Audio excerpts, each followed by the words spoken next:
They said, then why are you being humiliated in front of this slave? That if a person was to look at him, he would look down upon because of his physical appearance.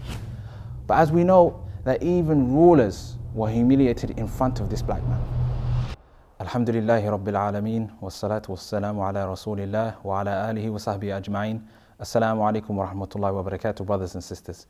Inshallah, in this series that we're going to be releasing over these next couple of days, I hope to cover the life of a great man. A man, inshallah, we'll come to learn is one that we should look up to, and one that's left in the books for us to remember, for him to be remembered until the end of times. His name is Ata ibn Abi Rabah, rahimahullah. Before I get into his life, inshallah, Ata, rahimahullah, was one that Allah favored for him to be part of the generation which is the best of generations. The Prophet sallallahu alaihi wasallam said, "Khairun nasi qarni," the best of generations is my generation, meaning the companions. ثُمَّ الَّذِينَ يَلُونَهُمْ, then those that come after them.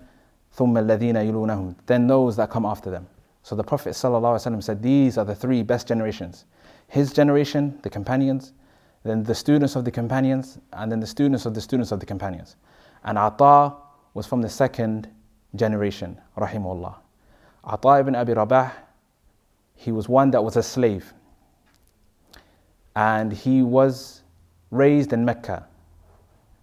And his father was Habashi, Abyssinian. And he was one in society that was low because he's an owned slave. And what does this show us? That even though he was one that was owned, and inshallah we're going to come and learn more about his appearance and what he actually looked like. And then when we see all of this, we're going to realize where Allah put him up and lifted him up to. So inshallah, once we understand this, we'll realize many benefits from his life, inshallah. So Ata was one that was a slave that was owned. And he was raised in Mecca. It was said that he was owned by a Qurayshi woman. And Ata used to divide his time into 3 times. He used to serve his master, and then he used to divide another time to seeking knowledge, and he used to divide another time into the worship of Allah. So his slave master, she saw this from him, that the way he used to divide his time and the way he used to worship Allah. So she said, I'm going to free you for the sake of Allah. Seeking closeness to Allah, hopefully I will gain reward from you wherever you go. Because the efforts that I see that you're putting in terms of your ibadah and your worship, I hope to get closer to Allah. So she freed him. So it was said that Ata went to Mecca, the Haram, and it was said that he made his bed, the Haram al-Makki.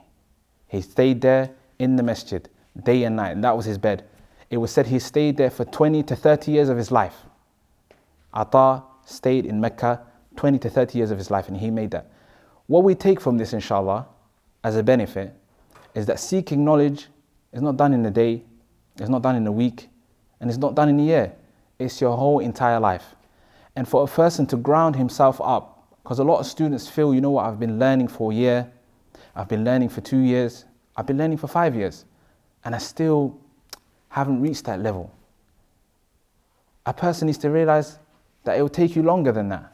And not only that, as Imam Ahmad said, seeking knowledge is from the cradle to the grave, from when you're born until you die. It was narrated from some of the great companions or some of the great Salaf that on their deathbeds they would hear a narration that they've never heard, and then they would bring out their lawh, which they would write on, and they would start writing the narration. And then the people say to them, even at this time, on your deathbed, you're trying to write something down? He said, I would rather meet Allah knowing this knowledge than being ignorant of it. So inshallah, what a person can benefit from this is that you need to put effort and time into learning. And it's not one that will be done in a year, 2 years, 3 years, a university degree, but rather it's your whole life. Ata ibn Abi Rabah, of course, was one that was black. And it was said that he was extremely black. And also, he was one that was crippled. And he was one that was paralyzed from the right arm. Hey guys, I really hope that you benefited from that video. Before you go, I want to ask you a really important question. Have you guys ever thought about studying Islam and seeking knowledge? If not, then I want you to reflect upon this hadith of the Prophet sallallahu alaihi wasallam. The Prophet said that seeking knowledge is obligatory upon every single Muslim. Of course, that doesn't mean you have to be a scholar, but you have to know the basics in order for you to be the best possible slave and worshipper of Allah that you can possibly be. So we decided to provide a solution for this. You see, many people want to study, but they don't have the means or the resources to do so. So we set up an online institute called the Knowledge College, where you can study Islam from the comfort of your own home. So if you want more information on the Knowledge College and you'd like to sign up, go to the link below, check out the website, and hopefully we'll see you on the other side. Assalamu alaikum.